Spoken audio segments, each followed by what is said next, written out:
Hello, everybody. Dan Kalis, Flipping Awesome, and Joe Kalis behind the screen, working hard. And we got our friend Claude Diamond in the house. Let's get Joe to say hello or something. He's never in these. Okay, Joe will.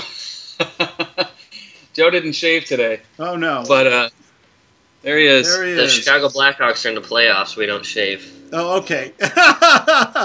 Stand back. This could get awesome.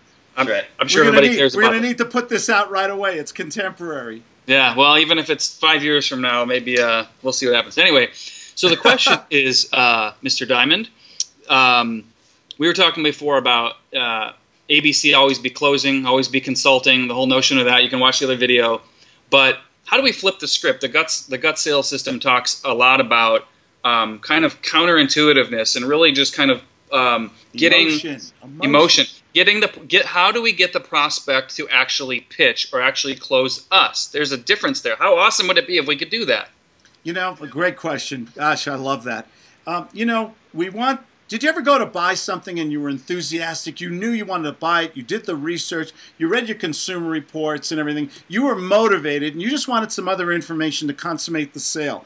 We want to make the prospect, this is important, folks, what we want to see is a transference. We want to make the prospect the salesperson. We want to get them so emotionally involved about our product, our service, our real estate, where they're asking questions, where they're telling us what their research has brought them. The rule in the gut system is that if the prospect can talk 75% or more of the time, you are in the kill zone. You've got someone who's motivated, who's emotional. On the Claude barometer, they're an 8, 9, or 10, and all you've got to do is lead them with your questions. What did you mean by that? Could you explain that to me? If we could solve that problem, you wouldn't want to do it. And you get them to actually, it's a magical moment, and you've got to sit back and keep your mouth shut, which is hard for guys like me, but you get the prospect to do all the work. The prospect becomes the salesperson. They even close themselves. So I've seen you in examples. You get people to repeat themselves. What? Yeah, you get people to repeat themselves. So in other words, this kind of goes hand in hand with the whole notion that people hate to be sold, but they love to buy, right? Yeah. Don't we all love to buy? Okay. What? This is the power of persuasion to gain that likability, to gain that trust, that all those different things that make people say, I'm interested. I want your shiny little yellow thing, whatever. You know, when you can turn the prospect into the raving fan, the salesperson, where they're telling you, yeah, I need this car. I need this product. It's a policy. This is why I'm here today. And you accommodate them. You take on the role. The outer salesman is the actor. The inner salesman is the thinker. And you accommodate them. And you create that environment. And you let them talk. It's a beautiful way to sell. It's fun, man. And it's just so much fun.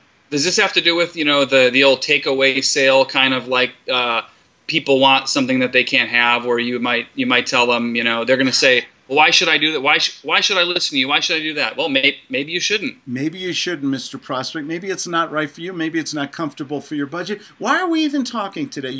There must be a reason or some interest. Tell me how I can help you now here's where the takeaway, if you want, before I get off the phone, before I leave. And what I'm doing is sending a subconscious or subliminal message that I'm a busy dude. I am like your doctor. Does your doctor, you go to your doctor or wherever you go, or your lawyer, if they're successful, and hopefully you go to successful people, is there a waiting room full of people? Do they have time to have a kumbaya moment, or do they get right down to business?